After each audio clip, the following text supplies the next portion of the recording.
Business leaders who want to avoid mediocrity should watch this video. If you learn anything from this video that's valuable or memorable or worth sharing, please do that. Please share it, like, subscribe, anything like that. That would be wonderful. Thanks. This is actually part 2 of two-part overview before actually doing the book review on this. Put a card right here for the previous episode 114 of how to execute like Jim Collins. This is actually a book review. It's just there was so much stuff to cover that I couldn't cover it all in one. So I actually broke it down to 2, and then I'm going to do some deep dive episodes thereafter. This is the book review of Beyond Entrepreneurship 2.0, the update of the Jim Collins classic that I hadn't actually read, but it's specific. So tomorrow will be sort of a deeper dive into specific brilliant insights from this book.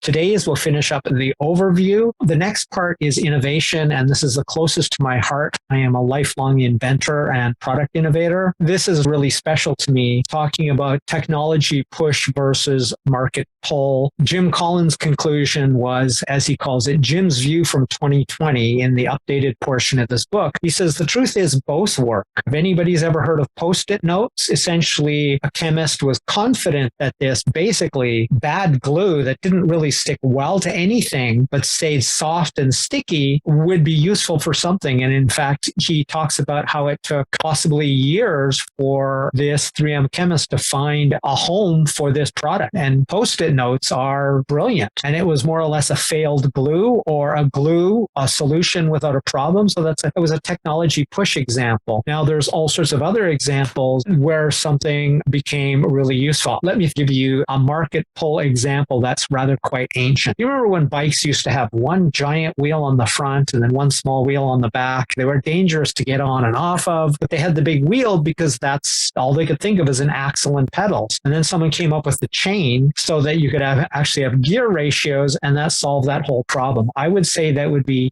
definitely a market pull. Another example of market pull would be, despite the fact that most people didn't have an automobile, mostly because they couldn't afford it. When Henry Ford came out with a comparatively affordable automobile, not cheap, but like something like 1/10 or 1/6 the cost of all other automobiles, that became a market pull product. What I loved about it, how he talked about both work, both are real. Anybody who believes in only one or the other is not getting the whole pie. And I would argue, as well as he argues, that it's in fact in a continuum. You could have a product that is both derived from technology push and market pull, and anywhere along that continuum to sort of get the best result, the best of both worlds, as it were.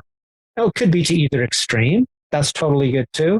The bottom line is not all products come from market pull, and nor should they. You don't know if Elon Musk invented a flying car tomorrow that was anti-gravity. Well, it came technology push, but everybody and their dog would probably want one. The next part is called tactical excellence. And what stood out for me is deadlines, because I have a real sort of love-hate relationship with deadlines. I think deadlines, by and large, are a failed paradigm and don't really work that well. I'll get into his very excellent solution that integrates some of my concerns into a solution. And of course, his is proven. He called it freedom in a framework. And what was so great about this is he says, when you set a deadline with somebody, you set it with the person who's going to be responsible for keeping that deadline, and you basically go back and forth until they can commit to, or you say, if they give you a deadline and you think it's unlikely to be right, say, can you absolutely finish it by that deadline? We're not going to talk about rescheduling. Can you promise me? Are you absolutely certain you can finish it by that deadline? If they say no, then you get them to define a deadline they can commit to, come hell or high water, finishing a project by, because they defined what that deadline was, and you basically let them know that's when it's expected to be done. That drives their motivation. And I agree in this case, yes, because they've defined it, and it also gives them a sense of urgency. I think there's another way to do it. Not going to detail that here today. The next thing that I loved is what he talked about SMAC mindset. That is SM, big S, big M, small a, big C. And that is specific, methodical, and consistent. Now, we talked about this as an overall philosophy or mindset where checklists, for example, pilots have checklists. They might have been a pilot for 30 years, but they use checklists. In Atul Gawande's book, The Checklist Manifesto, he demonstrates very much how even checklists are used by surgeons, and by them using this simple, almost childish technique has saved many additional lives. Pilots do it before, mechanics do it to make sure they've counted the right number of tools and none are left in the engine before that plane takes off. Jim Collins talks about that in this book. You have a specific activity, you do it methodically, and you do it consistently all the damn time. Great frame. The next one in the book, since I'm basically doing a flyover of the main chapters and ideas, is expectations. And this was about managing expectations. And he talked about two planes on a runway, and one pilot just gave them the information they were given from the tower. The second pilot says, well, they've told us it's going to be half an hour, but my experience is in weather like this, let's assume it's going to take over an hour. And it took like 40 minutes or whatever. You can guess which set of passengers was happy. So it was just about strategies or the frame of managing expectations. Now, that could be reports for you as a business leader. It could be managing customer expectations, but this is in my own mind, fundamentally underutilized thing. I experience this especially as a consumer saying, you know what, I don't like our interaction, or I don't like you